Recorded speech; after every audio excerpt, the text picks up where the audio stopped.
A Clarification by Mark Rippetoe, May 7th, 2010. Okay, kids, it has come to my attention that quite a few of you who are not doing the program and then bitching about the results of the program. Here's the deal. The novice linear progression, as described in both starting strength, basic barbell training, and practical programming for strength training, is very specific in the details of its application, and there's not much room for wiggling. Later, yes, but not at first. In addition, the diet that must be followed is the one that best facilitates the program, and this will be different for everybody depending on age, body composition, program adherence, and genetic potential. The goal of the program is not to make you fat. The program is for increasing strength and muscle mass. The idea is that you must gain some body fat in the process if your body fat is low, and that you should lose some body fat if it is high. I don't want you fat, but I don't care about seeing your abs. If you want to see your abs, fine. Worry about that later. I want you to get big by getting stronger. And to do this, it may be necessary for your body fat percentage to go up in the process. Later, if necessary, the process of losing it can be more easily accomplished when you have more muscle mass. But right now, just worry about getting strong, and big will be a side effect, as it will improve body composition. As will improved body composition. And if you don't stop misinterpreting this, I will have you all killed. It is common to want when you cannot have. But it must be kept in mind that the phenomenon of cause and effect cannot be argued with or circumvented by your wishes and desires. Everyone that has been a kid or has raised them is familiar with the phenomenon of the growth spurt, which happens naturally during all stages of normal development. Growth occurs sporadically as we develop and mature. It is not smooth over the course of the whole infant, child, adolescent, teenage continuum. But within the growth spurt itself, there occurs a period of smooth linear increase. We are creating an artificial growth spurt with our training, and if the stress is sufficient and the diet adequate to facilitate recovery, amazing progress can occur. This is why proximity in age to the normal growth window makes for a more efficient response to the stimulus. The processes by which it is accomplished are still functioning, and the system is not yet cemented in its final form. The older the trainee, the further the remove from the capacity to generate a growth spurt. But the stimulus-response relationship is axiomatic. You get out of it what you put into it, within the context of your ability to respond. You maximize this ability by training, eating, and resting in the best way possible. But if you misinterpret the program, things will not be optimum. To wit, I want to get big and strong. I'm currently 22 years old and 5'9" and around 150 pounds. 12% body fat. I've been doing starting strength for 3 months now, and my weight has come up 8 pounds since I started. My squat is stuck now at 135 by 5, and I'm thinking that I need to move to the Texas method to get unstuck. Any advice you could give me, I'd appreciate. Or this. Hello, coach. I'm 25, 6'1", and I weigh 235 pounds. I think I'm a little too fat, but I've been doing your program anyways, since you say it can work for anybody to fix their body composition. I started off squatting at 155 by 5, and I'm up to 185 by 5 after 3 months. And I haven't seen a lot of fat loss, even though I really don't eat that much. Do I need to do the zone diet? If you do the program as written, and you are a novice male between the ages of 18 and 35, the first 5 or 6 squat workouts will see the work sets going up 10 pounds every time. If your first day is 135 by 5 by 3 sets across, then 185 by 5 by 3 will be the 6th workout. We'll use the squat as our example exercise for this program. And if you've read the books, you know that the other movements go up at different rates, but that the squat is a good proxy for general progress on the program. I have yet to see someone in that demographic who is eating and resting correctly that is not able to do this. Eating correctly may mean 6,000 calories per day with a gallon of whole milk, or it may mean 3,500 calories a day on a paleo-type lower carb, no dairy diet, depending on your initial body composition. If this or its equivalent did not happen, you're not doing the program. During this period of time, it is common to gain 5 to 10 pounds of body weight if you are underweight, or to stay about the same if you are in need of body fat loss. In this demographic, you're too fat if you're over 20% and underweight if you're less than 10%. A body fat under about 10% is not the level a performance athlete carries, and growing a significant amount of muscle mass will entail an increase in body fat level. So this number, since we need to choose one for you, serves well as the bottom line. Any body fat level over about 20% means that you're headed in a direction of carrying around more than is required for an anabolic environment and more than is efficient for moving either the bar or an opponent. But really, you already know where you are when you start. Guys who feel the need to start training always know why they did it. I know it's hazardous to assign underweight, overweight designation on the basis of body fat, but it usually works pretty well. And in the absence of height, weight, body fat tables that take all 3 variables into account, it's about the best we can do. I also know that most of you guys reading this aren't really and truly bodybuilders in love with your visible abs and will not appreciate the advice to increase your body fat if you're below 10%. The fact is that about 10% or lower for most people is too low to sustain a metabolic environment for a novice to gain muscle mass. And 10% body fat, if you do not have genetically low body fat, you know who you are, is not healthy. The conditions that are required to produce and maintain it are not compatible with high strength and power performance levels. And those levels are necessary to get big and strong, or rather, strong and thus big. This probably means you.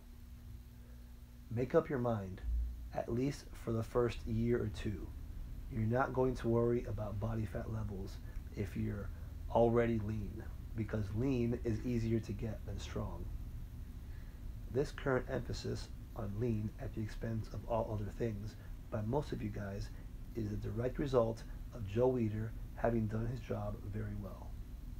Pictures of big bodybuilders at 4% body fat in contest shape have been viewed by you so often at the checkout counter that you think it's normal, desirable, and always possible.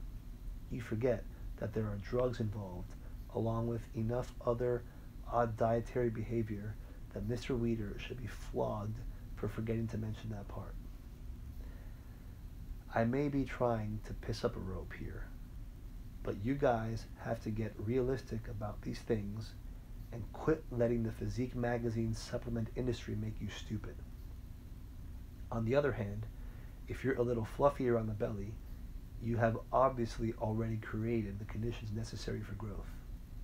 You'll start out stronger than the skinny guy, and strength gains have the potential to come easier for you if you eat correctly because your body hasn't got the problems with growing that skinny guys do. You still eat a lot, but you don't drink the milk, and you cut your carb intake if you don't see body fat levels drop during these first couple weeks. So, if your squat didn't go up 40 to 50 pounds between the first and sixth workout, you're either not in that demographic or you're not doing the program. If you're one of these guys who thinks you gained a lot of strength because your squat went up 30 pounds in 3 months, you're not doing the program, which I shall henceforth abbreviate as YNDTP to save myself some time. If you think the program is hard because your body weight at 5 foot 8 inches went from 148 down to 146 and you got stuck on the third workout having gone up 15 pounds, you're not doing the program. If you're a fat guy that has decided to go on the Atkins diet at the same time you started the novice progression, are continually sore, and are stuck at 30 pounds of squat increase, you're not doing the program. After the first couple of weeks, the increase at 10 pounds per workout becomes unsustainable and 5-pound jumps becomes the rule. This provides for a long, steady, linear increase in strength that has the potential to go on for months. It translates to a 15-pound per week increase in the squat strength, half as fast as the first 2 weeks, but still very significant at about 60 pounds per month. This adds up to a 225 to 245 by 5 by 3 squat workout after 6 to 7 weeks of training for a novice male, if he has been eating correctly. And eating correctly is part of the program. If he started the program at a body weight of 165, he should probably weigh 185 by then, more if he's taller. If you're squatting 30 pounds more than you started at 6 weeks into the program, you're not doing the program. If you started at 5'9" and 155, and 6 weeks later you weigh 160, you're not doing the program. If you started at 5'9" and 235, and 6 weeks later you're only squatting 50 pounds more than you started with at a body weight of 235, you're not doing the program. Realistically, gains on the squat will slow after this to an average of about 10 pounds per week due to the fact that most people will get sick occasionally, miss a workout or two because of school, work, family, etc., or get a minor injury that will need to be dealt with. Ideally, this does not necessarily occur, but you'll find that in most cases, the extremely rapid growth in strength and size experienced during the first 6 to 8 weeks is not sustained. But the program does not change, because 5-pound jumps are theoretically possible for the entire novice period. The bumps are dealt with on a case-by-case basis, and the diet is held constant as long as things are improving predictably. This will therefore usually mean that by 10 to 12 weeks, another 40 pounds has been added to the squat, resulting in about 265 to 285 by 5 for 3 for our generalized guy's squat. During this period, your body weight should be continuing to increase if you're the skinny guy, or your body fat should be continuing to moderate if you were the fat guy. Skinny guys by now have added perhaps 40 pounds, and fat guys might have started to actually gain body weight as well, depending on how fat they were when they started. So, if you're 3 months into the program and your squat has gone up 50 pounds, you're not doing the program. If you're 3 months into the program at 10% body fat and you've only gained 6 pounds, you're not doing the program. If you're 3 months into the program at 30% body fat your waistline has not gone down 4 inches, and your squat is not up 175 pounds, you're not doing the program. Again, the program uses a diet that facilitates progress, and not everybody will progress towards the same goal of more muscle mass using the same diet, since we don't want to let body fat get out of control. And out of control is not the same thing as moderate, necessary, healthy increase. After the first 3 or 4 months, a change will be necessary for most guys that started off skinny. If you have done the program correctly, you will have gained quite a bit of weight, about 60% of it being lean body mass, muscle, tendon, and bone. This means that your body fat may have also gone from about 10% to 18 to 19%. This is fine. It was necessary to produce the LBM increase. But now it's time to modify the diet to reflect your body's approach to its limit of fast LBM growth. It obviously can't go on forever, but it must occur at first to get our goals accomplished. Now, we need to drop the milk down to half a gallon a day for a while, and then perhaps less than that. At the same time, daily caloric intake should drop to about 4,000 calories per day, accomplished by cleaning up the carb intake and focusing on dietary quality instead of quantity like you did at first. This will allow your body fat levels to drop back to where they need to be, in the range of 15 to 17%, normal for athletic males in our demographic. The fat guys should be approaching this by now as well, since their diet has been about the same since the beginning, but their body weight should have started back up by now, as body fat loss has slowed and LBM increases have begun to exceed the loss. In this way, the two extremes converge at about the same dietary intake levels, with the guys that were skinny maintaining a slightly higher caloric intake that reflects their natural tendency towards being skinny. Along with these changes have come another 30 to 40 pounds of squat. The program has not changed significantly, but the gains have begun to taper as the complexities of life and adaptation accumulate to further interrupt your good intentions. But if you have persisted on the program and have not used these tapering results as an excuse to drop it and move on to super slow or HIIT or Jay Cutler's pre-Olympia contest prep, you'll still be accumulating progress. This will mean that your squat may be up 200 pounds. So if you're still drinking a gallon of milk a day 8 months into the program, you're not doing the program. If you've only gained 8 pounds either as a skinny guy or above your low point when you were losing body fat, you're not doing the program. If your squat has only increased 50 pounds, you're not doing the program. Training drives strength acquisition.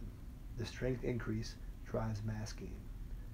These gains approach a limit asymptotically. The younger you are, the steeper the curve. Caloric protein surplus is necessary, which will produce some body fat accumulation that can be dealt with later. The training stress has to constantly increase by as much as you can tolerate every workout. The load is the variable, not the number of exercises, sets, or reps. The ability to tolerate a rapid increase in load and to continue to adapt quickly slows after a few months. During this period, don't waste your opportunity to grow quickly. After this, the program and diet must change to reflect the reality of slower progress. I hope this clears up some of the confusion.